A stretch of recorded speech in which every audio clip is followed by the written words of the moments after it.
Hello friends, net संसार में आपका स्वागत है। मैं संजीव चौहान इस समय आपको बता रहा हूं माइक्रोसॉफ्ट पावर पॉइंट 2007 के बारे में। MS पावर पॉइंट 2007 के इस वीडियो में आप जानेंगे स्लाइड के अंतर्गत टेबल इंसर्ट करना, चार्ट इंसर्ट करना, स्मार्ट आर्ट ग्राफिक्स इंसर्ट करना, पिक्चर इंसर्ट करना, क्लिप आर्ट इंसर्ट करना और मीडिया क्लिप इंसर्ट करना। इसी के साथ साथ आप जानेंगे डिजाइन टैब के थीम्स ब्लॉक में थीम्स का प्रयोग करना और बैकग्राउंड ब्लॉक में आप जानेंगे बैकग्राउंड्स स्टाइल का प्रयोग करना। वीडियो शुरू करने से पहले फ्रेंड्स आपसे कहना चाहेंगे, यदि आपने अभी तक नेट संसार चैनल को सब्सक्राइब नहीं किया है तो कृपया रेड बटन में लिखे हुए सब्सक्राइब पर क्लिक करके आप हमारे चैनल नेट संसार को सब्सक्राइब कर लें, जिससे हमारे द्वारा जो भी वीडियो बनाई जाएगी उसकी जानकारी आपको हो जाएगी। ऐसा करने के लिए आपको सब्सक्राइब करते समय जब नोटिफिकेशन आता है तो उसको आपको यस कर देना होगा, जिससे आप हमारे द्वारा बनाई गई वीडियो की जानकारी प्राप्त कर सकेंगे। वीडियो देखने के बाद यदि आप हमारी वीडियो से सहमत होते हैं और इसे पसंद करते हैं तो कृपया लाइक अवश्य करें, और यदि हमारे द्वारा दिखाई जाने वाली वीडियो में आपको कोई शिकायत और सुझाव है तो आप कमेंट बॉक्स में अपने शिकायत और सुझाव भी हमें दे सकते हैं। आइए अब जानते हैं पावर पॉइंट की स्लाइड में पिक्चर इंसर्ट करना या टेबल इंसर्ट करना या चार्ट, इस प्रकार की चीज़ों को इंसर्ट करना।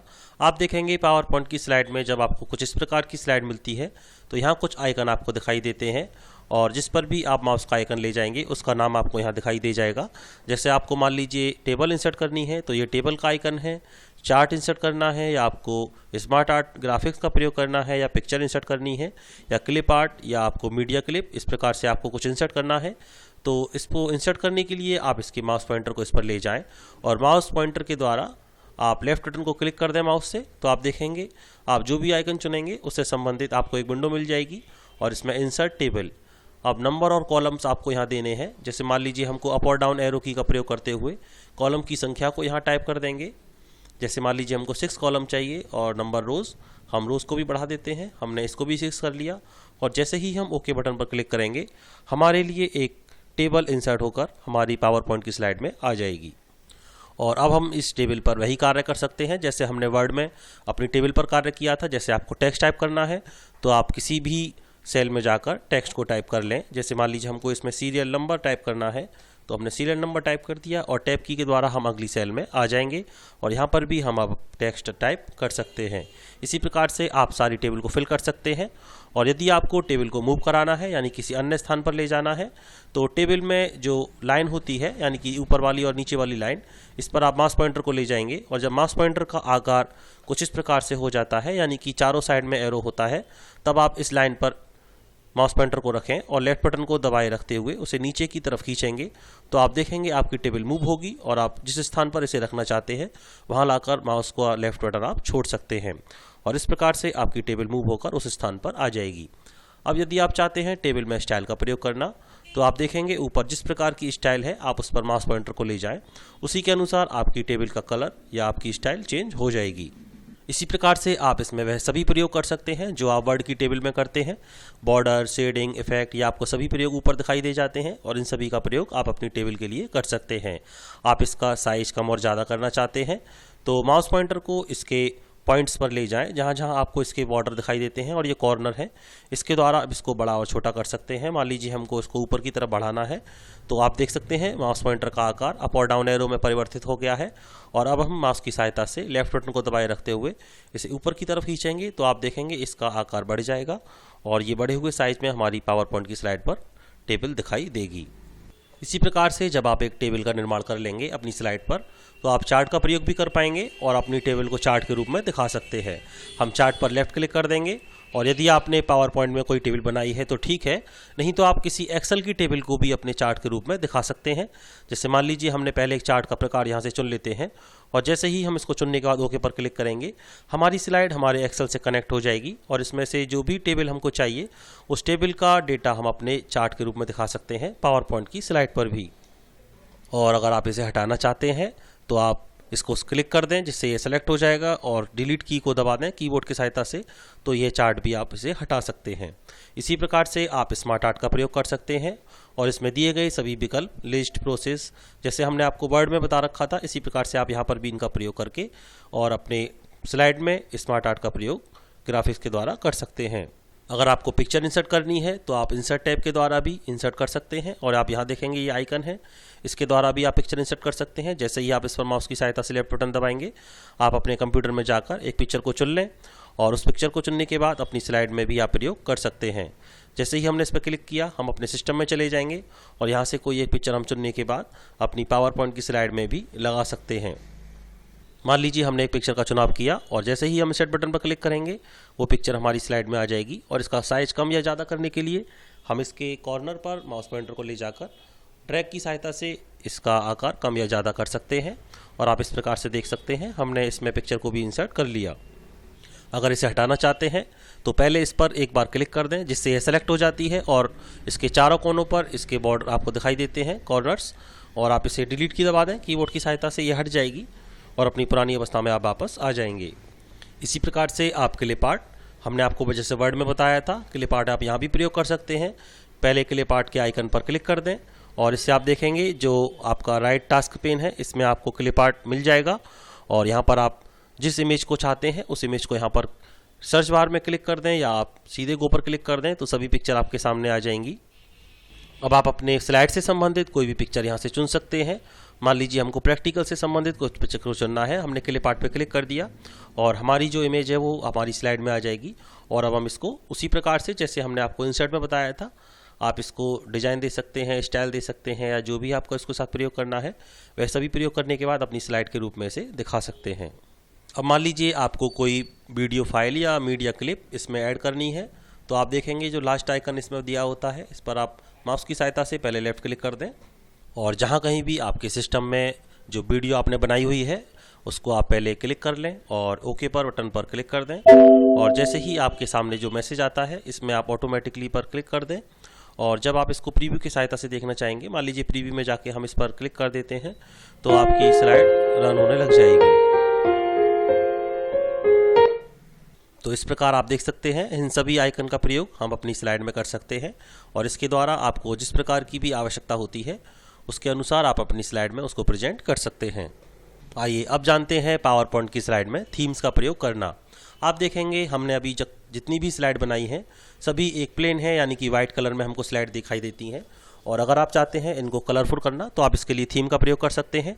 इसके लिए आपको डिज़ाइन टैब में जाना होगा, और डिज़ाइन टैब में आने के बाद जैसे ही आप डिज़ाइन टैब पर क्लिक करेंगे आपको बहुत सारी थीम्स ऊपर ही दिखाई दे जाती हैं। यह सभी थीम्स होती हैं और इनका प्रयोग आप अपनी स्लाइड के लिए कर सकते हैं। और आप आते जाएंगे तो इसमें आप देखेंगे इन सभी थीम्स के द्वारा आप किसी एक थीम का चुनाव करके अपनी स्लाइड में प्रयोग कर सकते हैं। जैसे मान लीजिए हमने यहाँ पर जो थीम दे रखी हैं इस पर हम अपने माउस पॉइंटर को ले जाएंगे, और जैसे जैसे हम इस पर माउस पॉइंटर ले जाते हैं वह थीम हमारी स्लाइड में आपको दिखाई देती जाएगी।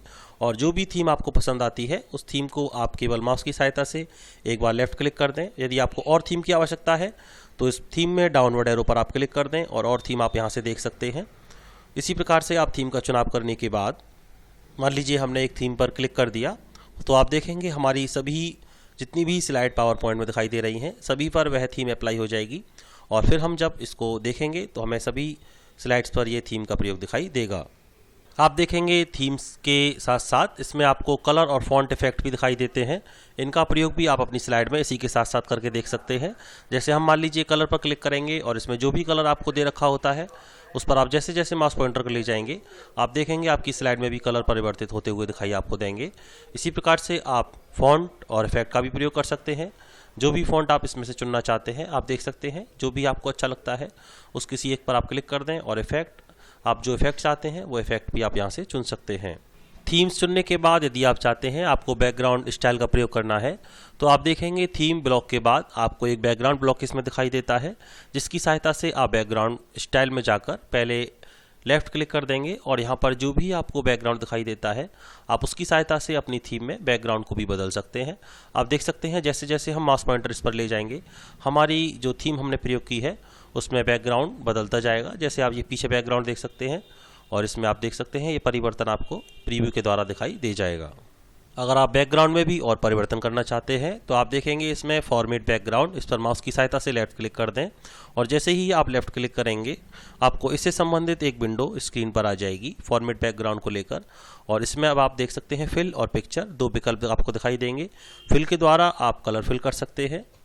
जैसे सबसे पहला विकल्प इसमें आप देखेंगे सॉलिड फिल, इसको हमने रेडियो बटन को क्लिक किया हुआ है और इसके लिए कलर की डाउनवर्ड एरो पर आप यहाँ चले जाएंगे और इसमें से कोई एक कलर आप चुन लेंगे। मान लीजिए रेड कलर पे हमने क्लिक कर दिया। जैसे ही हम इस पर क्लिक करेंगे प्रीव्यू के रूप में आपको सॉलिड फिल यानी कि पीछे जो बैकग्राउंड है उसमें आपको एक कलर मिल जाएगा जो आपने कलर यहाँ से चुना है। इसी प्रकार से ग्रेडियंट फिल पर आप जाएंगे और आप यहाँ से देख सकते हैं प्रेजेंट कलर और इस प्रकार के ग्रेडियंट आपको यहाँ से दिखाई देंगे। फॉर्मेट बैकग्राउंड को समझने के लिए हम एक प्लेन टाइप की थीम ले लेते हैं और अब हम आपको दिखा देते हैं फॉर्मेट, इसमें जाकर फॉर्मेट बैकग्राउंड पर हमने क्लिक किया और इसमें हम आपको दिखाएंगे ग्रेडियंट फिल में आप देखेंगे प्रेजेंट कलर। एक प्रेजेंट कलर हम यहाँ से चुन लेते हैं। मान लीजिए हमने इस कलर को चुना तो अब आप देख सकते हैं किस प्रकार से हमारी स्लाइड में कलर परिवर्तित हो गया है। और आप इसको डायरेक्शन भी दे सकते हैं। मान लीजिए आपको तिरछा रखना है, अगर आप इसको तिरछा करना चाहते हैं तो तिरछा कर सकते हैं और इस प्रकार से आप इसमें जितने भी प्रयोग करना चाहते हैं वो दिए गए प्रयोगों को आप इसमें अप्लाई कर सकते हैं।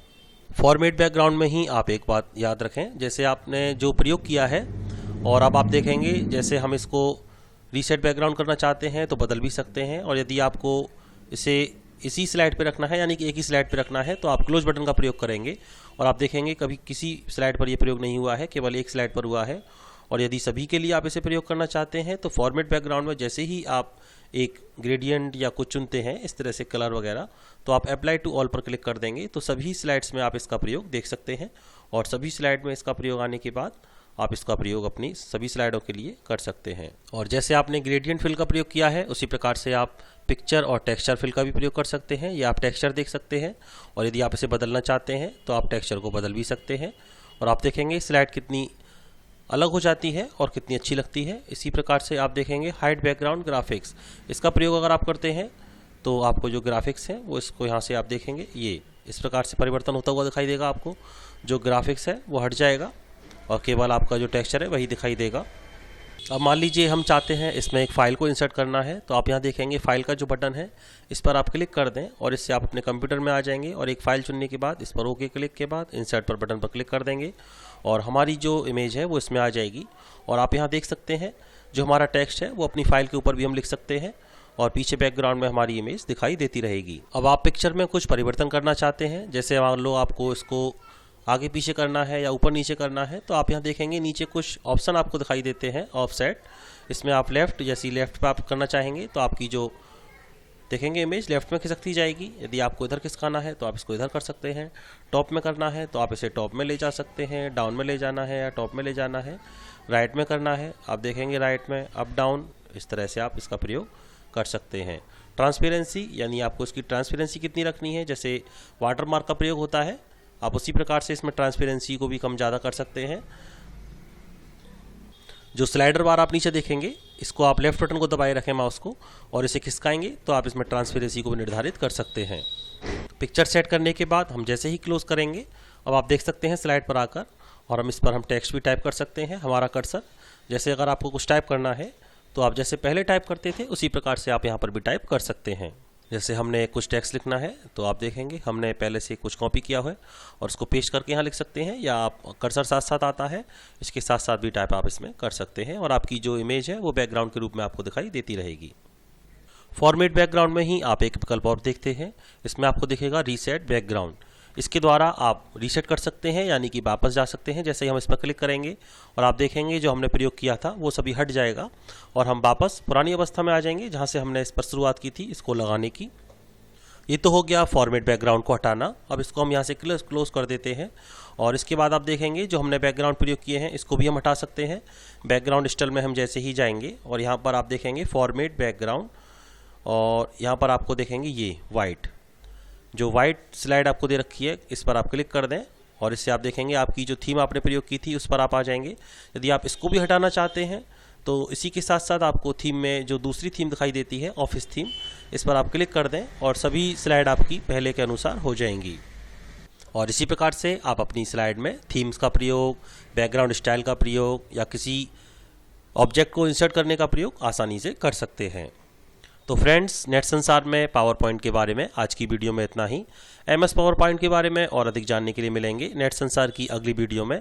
तब तक के लिए मैं संजीव चौहान आपसे विदा लेता हूं और जाते जाते आपसे कहना चाहूँगा, यदि आपने अभी तक हमारे चैनल नेट संसार को सब्सक्राइब नहीं किया है तो प्लीज़ इसे सब्सक्राइब कर लें। इसमें आपको कुछ खर्च नहीं करना होता, आप फ्री में हमारी वीडियो को देखते हैं और इसके लिए आपको कोई पे नहीं करना होगा। और जैसे ही आप रेड बटन पर क्लिक करते हैं आपको एक नोटिफिकेशन आता है जिसको आप यस कर दें, जिससे आप हमारे साथ जुड़ जाएंगे और हमारे द्वारा बनाई गई वीडियो की जानकारी आपको होती रहेगी। यदि आप हमारी वीडियो से सहमत हैं और इसे पसंद करते हैं तो कृपया लाइक बटन पर क्लिक अवश्य करें। और यदि हमारे चैनल से संबंधित आपकी कोई शिकायत और सुझाव है तो कमेंट बॉक्स में दिए गए आप अपनी शिकायत और सुझाव भी हमें दे सकते हैं। नेट संसार में वीडियो देखने के लिए आप सभी का बहुत बहुत धन्यवाद।